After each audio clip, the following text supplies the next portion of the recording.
Siku ya tarehe 10 mwezi wa 8 mwaka huu, mwanamke mmoja ambaye anaitwa Elena Erasto Matiku, ana umri wa miaka 47, ni mhudumu wa baa na mkazi wa Musoma.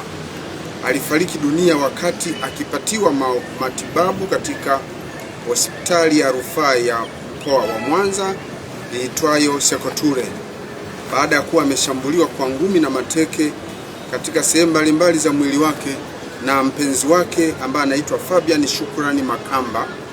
Ana umri wa miaka 33. Kazi yake ni mvuvi na mkazi wa eneo linaitwa Kigeretuma huko wilaya ya Musoma vijijini. Mwanamke huyo alishambuliwa tarehe 5 mwezi wa 8 mwaka huu majira ya usiku katika kisiwa cha Kunene kilichopo katika kijiji cha Busumba wilaya ya Ukerewe, katika nyumba ya kulala wageni iitwayo City na mtuhumiwa Fabian Shukrani Makamba. Tukio hili lilitokea baada ya kuzuka kwa ugomvi kati yao uliosababishwa na marehemu kuuza nguo za mpenzi wake huyo baada ya kunyimwa pesa za matumizi. Baada ya kushambuliwa, Elena Erasto Matiku yeye hakutoa taarifa katika kituo cha polisi wala sehemu yote.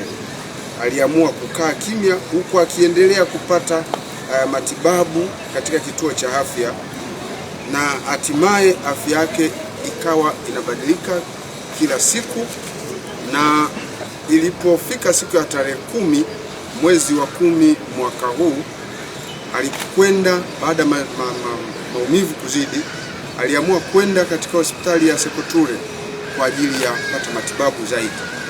Wakati akiendelea kupatiwa matibabu, ndipo tarehe 11 mwezi wa 8 mwaka huu, ilikuwa ni majira ya saa 5 za usiku, akafariki dunia akiwa hapo hospitalini.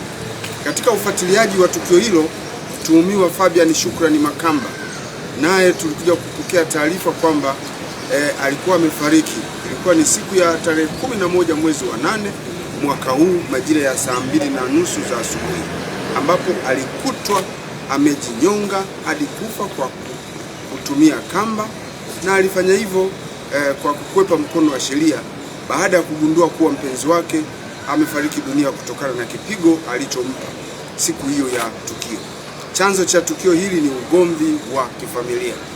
Jeshi la polisi katika mkoa wa Mwanza, kutokana na tukio hilo, tunapenda kutoa wito kwa wananchi wajiepushe na vitendo vya kujichukulia sheria mikononi wakati wa migogoro ya kifamilia. Badala yake watumie vyombo vya kisheria, washirikishe mamlaka za kidini ama maafisa ustawi wa jamii katika kutatua changamoto zao za kifamilia.